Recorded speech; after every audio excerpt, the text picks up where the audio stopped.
Welcome to 20SomethingsTV. My name is Brendan, and as always, we are joined by Elvis, Michael, Alondra, and Jake. Guys, how was your weekend? Great. I'm getting That's awesome. by the daylight Good. savings time. I was sick, but So this week we have a number of topics. I do have to warn you, some are disturbing, and we encourage you to follow along with us. Our first is a priest from Providence, Father James W. Jackson of St. Mary's, was in court this weekend, on possession and distribution of child pornography. The authorities found him using the church's IP address. So I have two questions. The first is, what do we think of this issue? It's relatively close. The second is, we hear about this a lot, pre-sexual assault. Is there any way we can combat this? And I just want to get your thoughts. Yeah, sick and this is very disturbing. disappointing. Yeah, honestly, it's very sick and disturbing. To go off what Alondra said, it is disappointing.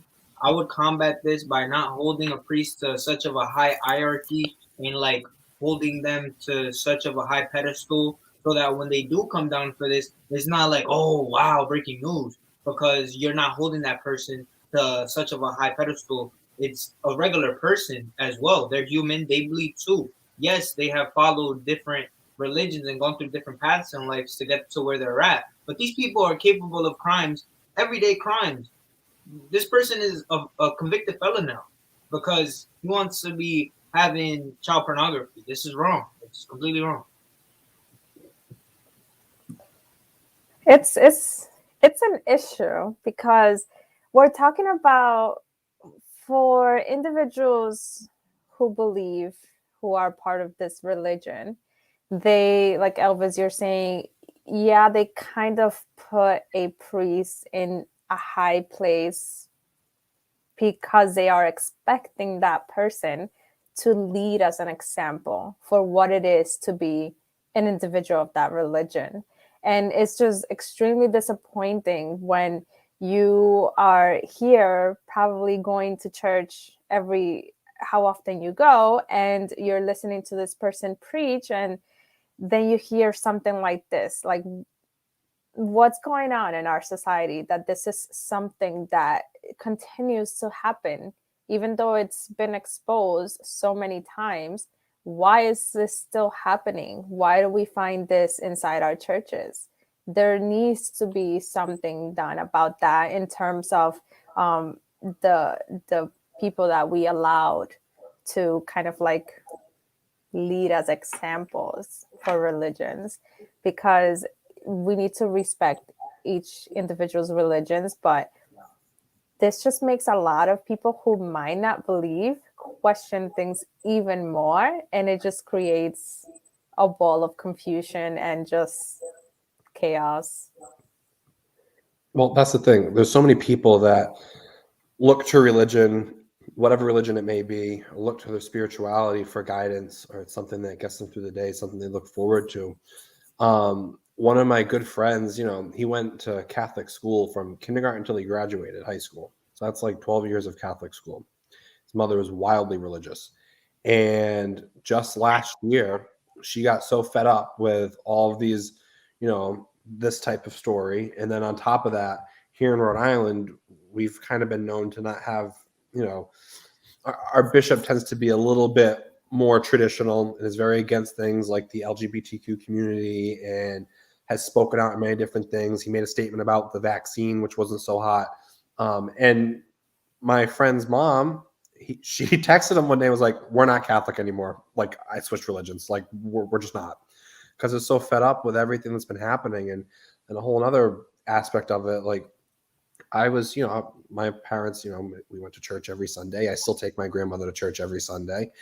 But it's to the point now where, like, I feel like when people ask what religion you are and you answer, like, I've said, like, oh, I go to the Catholic Church. It's like, it's kind of embarrassing for the people. And it's these priests that are kind of giving them the whole religion a bad name. And it's not saying that all priests are bad. And that's what sucks, because there are some damn good priests. Like, I am very friendly with one of my priests from a few years ago who was at my church. But for every good one, I guess there's some bad ones, and it's just a shame that the media latches onto that. Not saying that they shouldn't. It's terrible. It's disgusting. It's been going on for years. So I guess, long story short, I agree with what's been said, and we need to somehow make a plan to combat this, just for the safety of the people in the church. It's such a place to be so vulnerable, and to know that this is going on, it's really concerning, disheartening.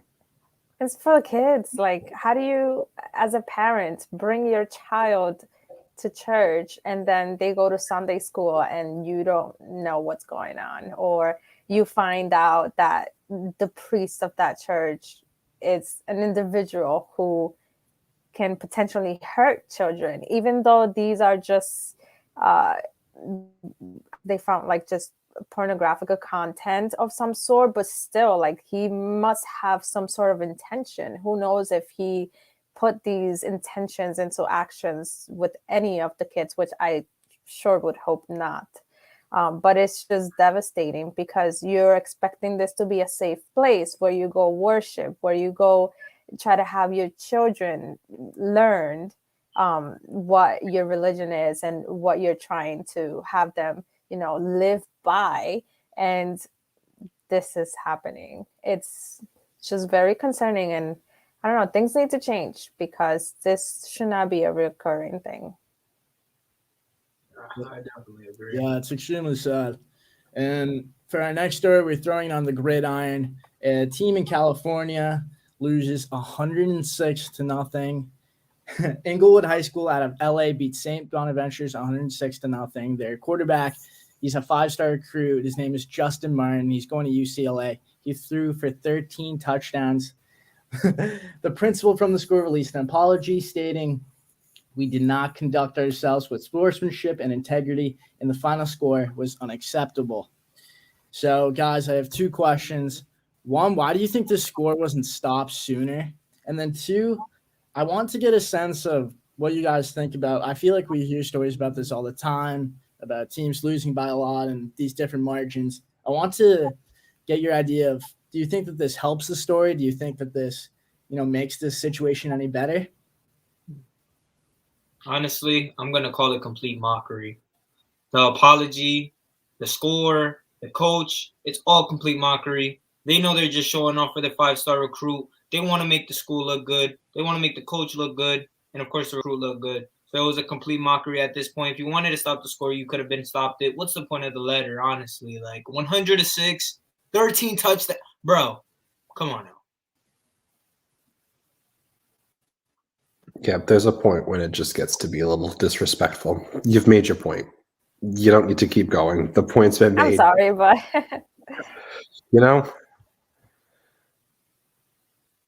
Oh, Alondra looks like she's trying. well, yes. I mean, kind of.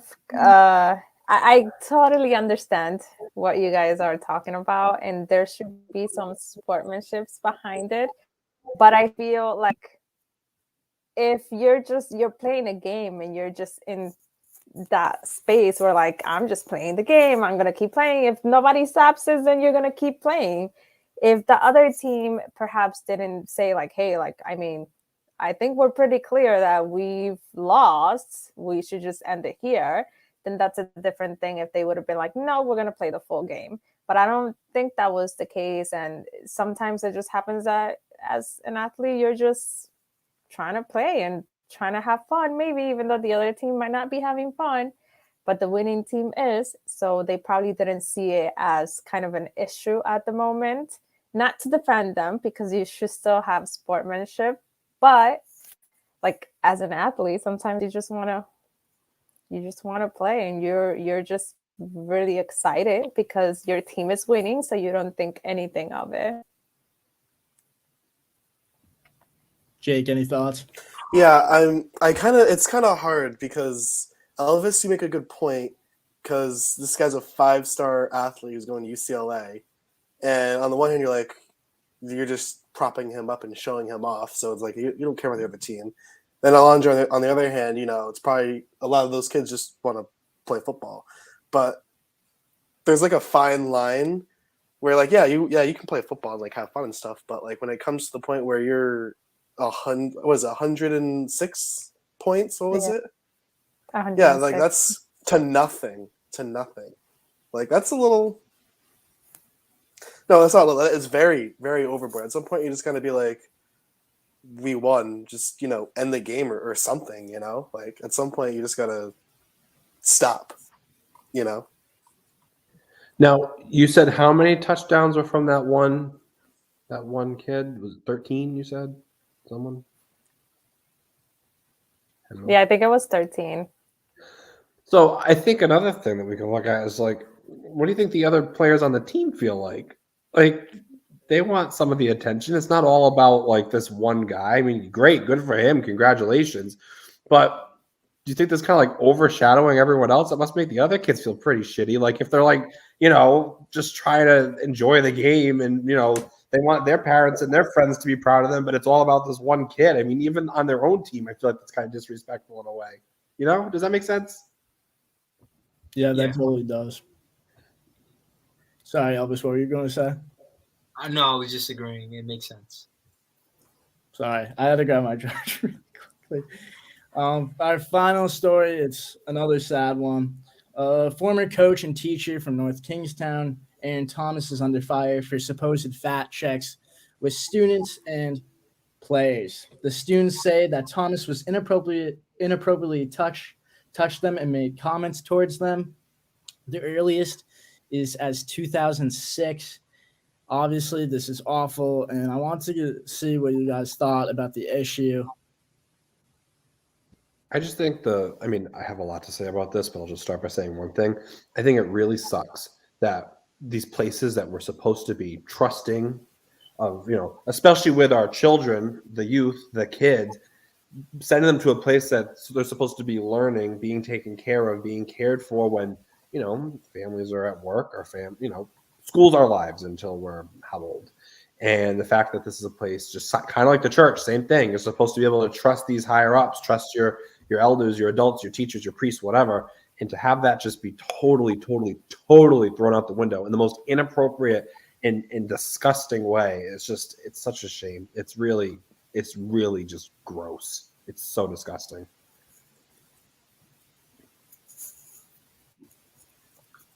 I agree. This is like, it should not. And I feel like I keep repeating myself with these topics, but it's like, this cannot keep happening. Like we heard too from before, like what happens with the Olympics and the females from the Olympics. And like you have these athletes who have enough pressure, enough as it is, trying to be athletes and scholars. And you're having them worry about how much fat you have and like making them feel ashamed or like, that's just unacceptable. And if you're going to play a sport and you're doing what you should be doing as an athlete for that sport and you're doing fine, there's no reason why you need to go check like what's your body fat percentage or like what did you eat today or whatever it is, as long as you're performing and you're happy with how you're performing and and you're doing good for the team or whatever you're doing. But it should not be to the extremes where a coach needs to be doing, a teacher, whomever needs to be doing any of that. That's like just not acceptable. And there's a lot of different layers to this because the whole other issue is that the first report was made back in 2018. One student spoke up and explained the whole fat check thing. And no one was really made aware that this was occurring. Like the parents, the other students, people didn't really know. It was kind of just like a small investigation. There was an investigation, but I think it was said because the teacher was not getting any sexual gratification out of whatever was occurring, these fat checks, they just dismissed it. So now you know that the superintendent knows all about this, and the superintendent has decided to not tell anyone and has also decided to not do anything with this man's position. So this was 2018. The coach went on to have them, this coach went on to have them win the first championship. So he was praised for that. The superintendent went on in 2019 to win superintendent of the year. Knowingly this whole thing is going down, finally he gets placed on administrative leave resigns himself before he can be fired, and gets another job up the street in Wakefield at Monsignor Clark School. But that school was not made aware of the situation that occurred in North Kingstown at all when they hired him. How the superintendent now, in addition to this coach who's obviously really messed up, the superintendent who knowingly knew this was going on, who's still in position, I think should be absolutely fired. If he doesn't resign himself, I think that's insane that you can kind of withhold this information from students, from teachers, from another employer. In the school committee never knew about it. They asked the school committee members at the time if they ever heard about it. They never knew. Like, how is that okay? It's not even like it's just one person that failed. There are numerous people in this that failed, and it's all protecting our children, and someone really screwed up. A lot of people screwed up, and that's unacceptable. And I feel like we always hear about these stories about people talking about, oh, I have a weird gym teacher. And I was wondering, is there a culture now where, we can't speak out? Alondra, you mentioned the Olympians, and obviously their alluded to story. And I just wanted to get your thoughts on that. Yeah, this I don't know. It's just an ongoing issue. I don't know why the kids have to always be caught up in adults things that they should not be doing.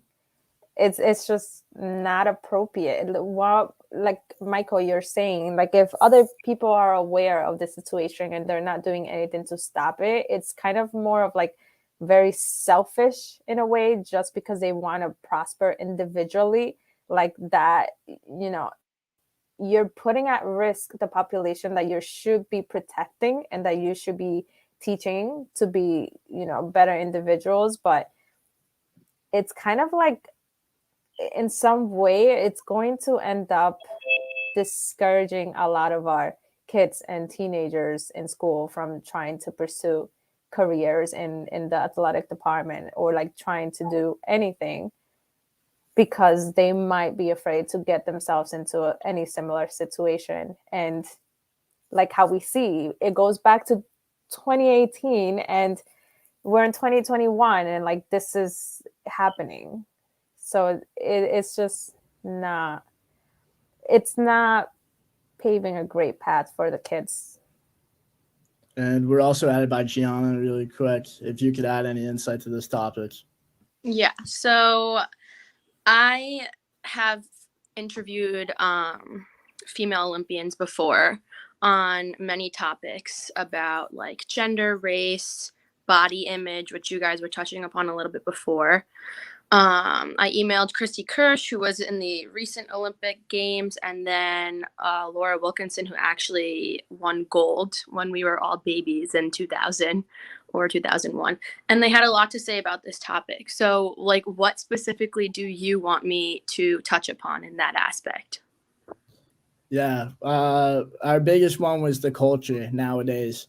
Is there a culture and is there a stigma? Obviously, nowadays, I feel like a lot of athletes and students have come forward, and if you could allude on to that. Yeah, so obviously there's always been huge discussions about culture in the Olympic Games.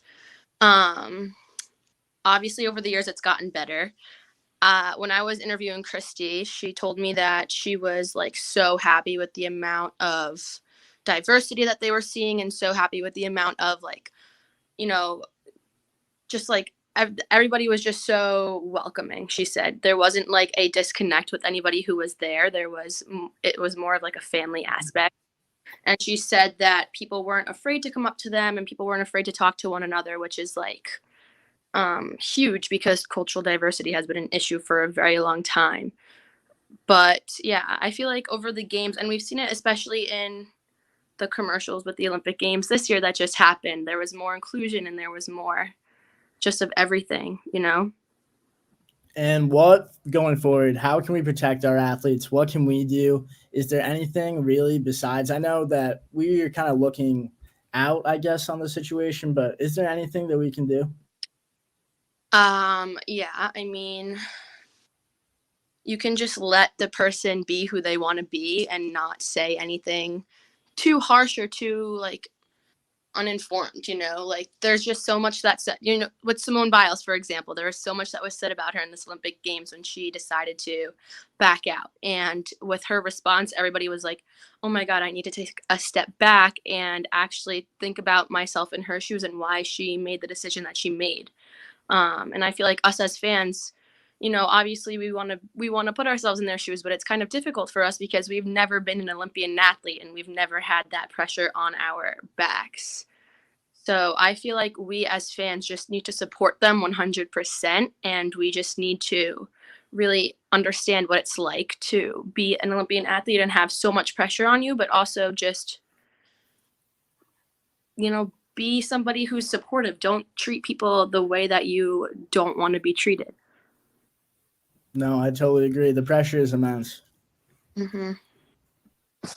Yeah, and I don't know, when you guys, I know that you guys were touching upon like both sides before I was listening a little bit, and when I got home I had like such a long day, but being an athlete and watching as a spectator, I mean, obviously you guys have all been in crowds before. You've all seen what it's like live and in person, and just the other side of the field or the arena, whatever they're in, it's just so hard, you know? Like there's so many, like when I was an athlete, I was anxious all the time. I was like, it was so hard on myself when I stepped foot on the ice because I knew that hundreds and thousands of people are watching us and they can pick you out individually. If there's something that you do wrong, it's like, bam, oh, she did that. Now I'm going to look at her for the rest of the performance because I know she did something wrong and I'm going to judge her every single move. And that's just something that people don't really think about. So that's what we have to take into consideration as spectators as well. The athlete has an immense amount of pressure on them, and there's nothing that they can do to get it off their minds besides getting through the performance or getting through that game.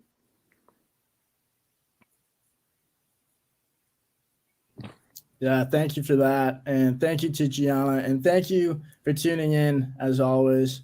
My name is Brendan. And as always, Jake, Michael, Elvis, Alondra, we are signing out. And thank you, guys.